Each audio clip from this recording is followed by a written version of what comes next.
Who is Ahmed Ben-Shemsi. He's the Human Rights Watch Communications Director for the Middle East and North Africa, and he joins us now live from Paris. Your organization, together with Oxfam, have said that U.S. law actually prohibits the government from sending weapons to Israel. Why is that? Well, it's precisely because of that memorandum you just mentioned. Just to put it very broadly, it is forbidden to sell U.S. weapons and U.S. ammunition to any foreign army that would use them to commit human rights violations, or rather, the violations of the laws of war.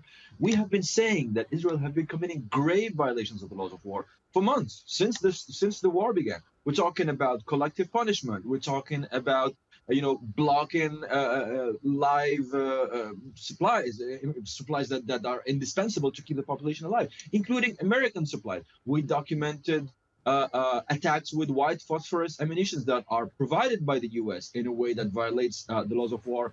Again, indiscriminate or proportional strikes on several major hospitals, as well as ambulances.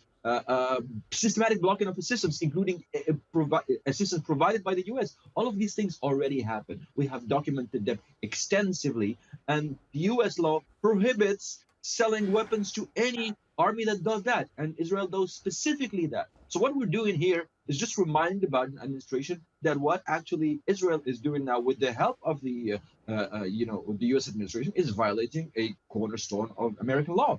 You should really be aware of that. But I mean, we're talking about this document, and Israel has in fact assured the U.S. government that it'll use U.S. weapons in accordance with humanitarian law. What do you make of that assurance? We just make of it that it's not credible. And actually, the law specifically provides that the ministries of state, Department of State and Defense in the U.S. Are supposed to verify and to determine whether these assurances are credible. It's not enough to just send a memo saying, hey, we do respect the law. The U.S. administration must follow up on that and verify the credibility of those allegations. What we are doing in our memorandum is saying they are not credible, and here's the evidence. 1, 2, 3, 4, 5. It's a long memorandum, and it's based on 5 months of extensive research from our side and from Oxfam side, and also Amnesty and many of our organizations.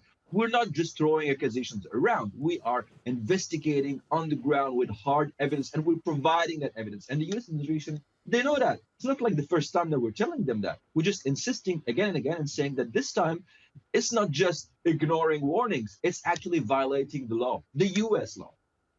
Ahmed Ben-Shemsi from Human Rights Watch, thank you so much for joining us here on TRT World.